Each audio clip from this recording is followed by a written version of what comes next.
Shanghai's new houses at almost $14,000 per square meter face cracks, leaks, and structural damage. Beijing Pediatric care nears collapse, worsening situation in Tianjin, high infections among medical staff. Thousands of workers in Jiangxi collectively go on strike to protest unpaid wages. Jiayin's two peak luxury homes in Hong Kong seized, totaling $1.5 billion. Rumors: People's Bank of China to cut loans in early 2024 as economic safeguards falter. It's all covered in today's China Truths. Shanghai's new houses at almost $14,000 per square meter face cracks, leaks, and structural damage. A nearing completion Shanghai building is marred by apparent issues, ranging from exterior design to construction quality, including cracks, water seepage, and damage emerging well before the official completion. Reported by Chinese media Xinmin Evening News on November 21, the property in question is the Suhuang property in Shanghai's Putuo district, scheduled for delivery in December. Mr. Zhang, a potential property owner, criticizes the construction quality of this property, priced at 100,000 yuan, approximately $14,000 per square meter. He notes a notable lack of straight walls and widespread severe water seepage issues in lower-level homes, manifesting as peeling paint and visible cracks on interior walls. The property's exterior has problems, with damage to window frames and walls even before delivery. Notably, decorative strips made of EPS foam, or rigid thermoplastic material, are more fragile and prone to damage during installation and handling. They are also more susceptible to water absorption, potentially reducing insulation performance and causing structural damage. Some property owners question the use of foam material for exterior decoration, as there is no indication in sales announcements or contracts that foam material should be used for surfaces other than large areas of exterior walls. Moreover, a noticeable disparity exists between the overall building design and renderings.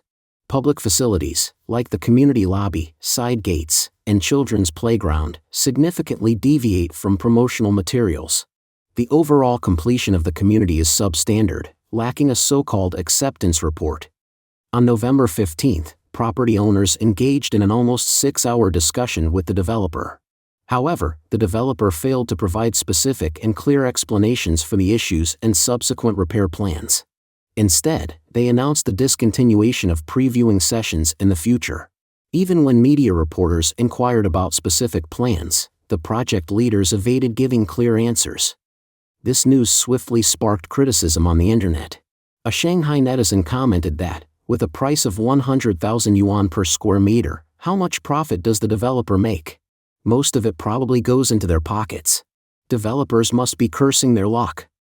Another netizen from Shenzhen, Guangdong, emphasized the importance of buying ready-built houses, citing too many uncertainties with pre-sold houses, from incomplete construction to poor quality or even cases of selling the same unit to multiple buyers, making it difficult to anticipate and prevent issues. Beijing Pediatric care nears collapse, worsening situation in Tianjin, high infections among medical staff. The following update pertains to the ongoing epidemic situation in China. The epidemic is severely intensifying across the mainland, with hospitals in Beijing, Tianjin, Shanghai, Liaoning, and other areas grappling with a severe shortage of hospital beds. On November 21, a nurse in Liaoning disclosed that the current situation mirrors the early days of the pandemic, with influenza, mycoplasma, and the coronavirus spreading simultaneously. Currently, the pediatric department in her hospital is at full capacity, with 9 out of 12 staff members in her department experiencing fever. A test kit purchased by a colleague from the Pandemic Times displayed 2 red lines, prompting her to exclaim, "Influenza, mycoplasma, and COVID-19 are all happening at once. It's too frightening." Numerous videos and photos circulating online depict the overcrowded conditions at Beijing Children's Hospital and the Children's Research Institute, with large crowds even at 1 a.m. Witnesses in a video recorded on November 21 reveal that the outpatient lobby of Beijing Children's Hospital was packed, and the stairs were congested, making it difficult for people to go upstairs.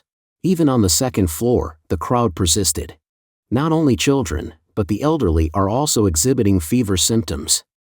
On November 21, Wang Chuani, the deputy director of the Beijing CDC and chief epidemiologist, informed the media that currently, influenza, rhinovirus, respiratory syncytial virus, pneumonia mycoplasma, and the new coronavirus are all spreading simultaneously. There is a need to be vigilant against mixed infections, and it is advisable to avoid crowded places and wear masks when going out. Furthermore, the director of the Pediatric Infectious Disease Department at Wuhan Jiayin Hospital is urging patients to seek medical treatment promptly. However, numerous hospitals are currently overwhelmed, and securing inpatient beds has become challenging. In the meantime, the situation in Tianjin is even worse.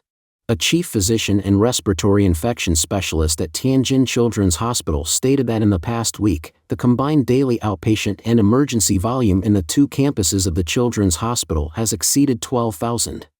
In Shanghai, a video posted by a parent shows that on November 21, Shanghai Children's Hospital was crowded with people. The situation is the same in Nanjing. A parent posted multiple photos, mentioning that on November 21, the Heshi campus of Nanjing Children's Hospital was filled with people. Some netizens expressed their concerns straightforwardly. "I feel that this virus is much more powerful than the new coronavirus. The hospital is full. The doctors in the small clinic were so busy that the hospital couldn't even buy erythromycin." Some netizens wondered why China was the only one to experience a peak of infections. "Has anyone who has been abroad told me that children's hospitals abroad are also full?" After 3 years of raging epidemics, almost no other countries have seen large-scale population infections like mainland China. The epidemic in China has not subsided for a long time, and it has also attracted continued attention from the outside world. Thousands of workers in Jiangxi collectively go on strike to protest unpaid wages. Since November 20, a significant number of employees at Jiangxi Jiayin Technology Company, Limited have been participating in a strike in response to prolonged delays in receiving their wages. The workers gathered at the company's office to demand the payment of their hard-earned money. Despite attempts to contact the company on November 21, no one answered the reporter's call. The company had previously issued a notice on August 25 of the previous year, explaining that due to the company's account funds not being in place and the payment time for customers being the 30th of each month, the scheduled salary payment for August 25 was postponed to the 31st. Subsequently, there were continuous reports of workers expressing their grievances online about the protracted wage arrears. On November 13, some workers shared their plight, stating, "The company did not pay wages in September and October, causing me to be unable to meet my car loan and housing loan obligations. My family faced financial difficulties, and my daily life was at risk."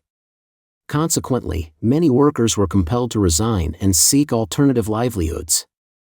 Officials from the Jiangxi Human Resources and Social Security Bureau explained that Mitian Company faced challenges in capital turnover, leading to repeated delays in wage payments. The company has since settled wages owed up to August of the current year and is committed to paying September wages before the end of November. A staff member from the Human Resources and Social Security Bureau of Jinkai District, Jiayin, Jiangxi, clarified, Mitian Company is still operating normally, with sufficient orders. The issue lies in its financial constraints. It currently lacks the necessary funds.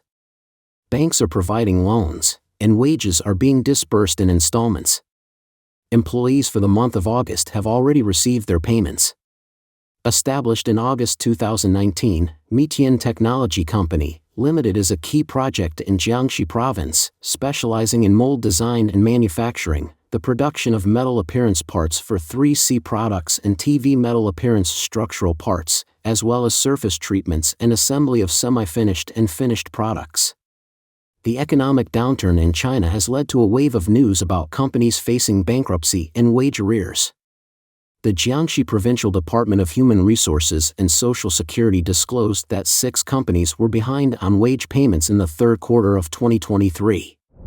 Jiayin's 2 peak luxury homes in Hong Kong seized, totaling $1.5 billion. On November 22, local media outlet HK01 reported that 2 upscale residences in Hong Kong, owned by the chairman of the beleaguered property developer China Evergrande Group, Jiayin, have been seized by a creditor.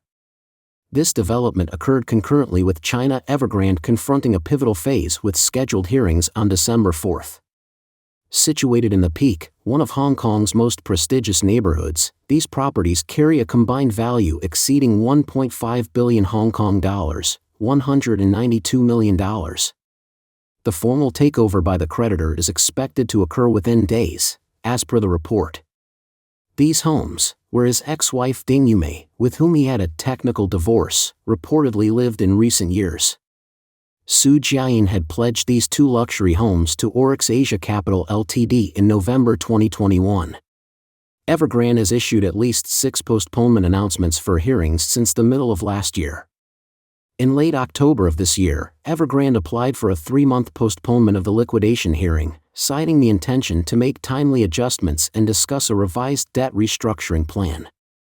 The judge adjourned the hearing to December 4, explicitly granting the last chance to adjourn. On September 28 this year, China Evergrande announced coercive measures against Su Jiayin, the company's executive director and chairman of the board of directors, for suspected illegal activities. Speculation about Su Jiayin's divorce arose on August 14 when Evergrande made an announcement. Su Jiayin's public spouse, Ding Yumei, was described in the agreement as a third party independent of the company and its related parties. Ding Yumei also holds approximately 5.99% of the total shares of China Evergrande. This move is considered a technical divorce for Su Jiayin and his wife. These homes, where his ex-wife Ding Yumei, with whom he had a technical divorce, reportedly lived in recent years. Yuan Hongbing, a liberal legal scholar residing in Australia, previously conveyed to the Epoch Times that Evergrande symbolizes a capital aberration that emerged during the development of the CCP's elite market economy in the Deng Xiaoping and Jiang Zemin eras. It is viewed as an economic cancer. Rumors, People's Bank of China to cut loans in early 2024 as economic safeguards falter. Due to the likelihood of falling short of the 5% economic growth target in 2023, the Chinese Communist Party, CCP, is adjusting its economic outlook to focus on 2024. Sources reveal that the People's Bank of China, PBOC, is instructing banks to reduce new loan quotas in early 2024, urging them to disburse some loans in the remaining months of 2023. According to a Bloomberg report on November 21, citing an anonymous source, the PBOC recently directed banks to ensure that new loan quotas issued from January to March 2024 do not exceed the quarterly average of the past 5 years. This guidance suggests that the loan limit for the first quarter of 2024 will be approximately 7.9 trillion yuan, marking a 25% year-on-year decrease from 2023. Additionally, the PBOC is encouraging banks to expedite loan projects to the latter part of the year. It's noted that these plans may be adjusted based on economic performance. This latest guidance from the PBOC, issued towards the end of 2023, comes at a time when China's banking sector is grappling with shrinking profit margins and escalating non-performing loans. Furthermore, China's banking industry, constituting the world's largest, is significantly exposed to the real estate crisis, with nearly 40% of bank loans tied to real estate. Bloomberg's analysis suggests that this signals Chinese regulators accepting a further economic slowdown and refraining from implementing real estate stimulus measures. However, this move by the PBOC may raise concerns among investors, as loan demand is considered a crucial indicator of China's economic recovery. Given the skepticism surrounding China's economic data, loan data is viewed as a key metric that is difficult to manipulate. In early 2023, major banks issued a record number of new loans as part of efforts to stimulate economic growth. However, a subsequent downturn in private investment and a collapse in the real estate sector led to sluggish economic growth. Despite slight improvements in August and September, official loan data for October indicated ongoing weakness. To address this, the PBOC is now urging banks to advance some loans to the remaining months of 2023. Moreover, advancing loans early may help bolster banks' profit statements. The real estate industry's bankruptcy crisis has contributed to China's largest bank seeing its net interest margin hit a historic low of 1.74% by the end of the first half of 2023. Critics argue that CCP policymakers are facing limitations, with previous stimulus measures contributing to China's current economic challenges. The country's extensive debt, coupled with reduced opportunities for infrastructure investment, complicates the implementation of familiar economic remedies.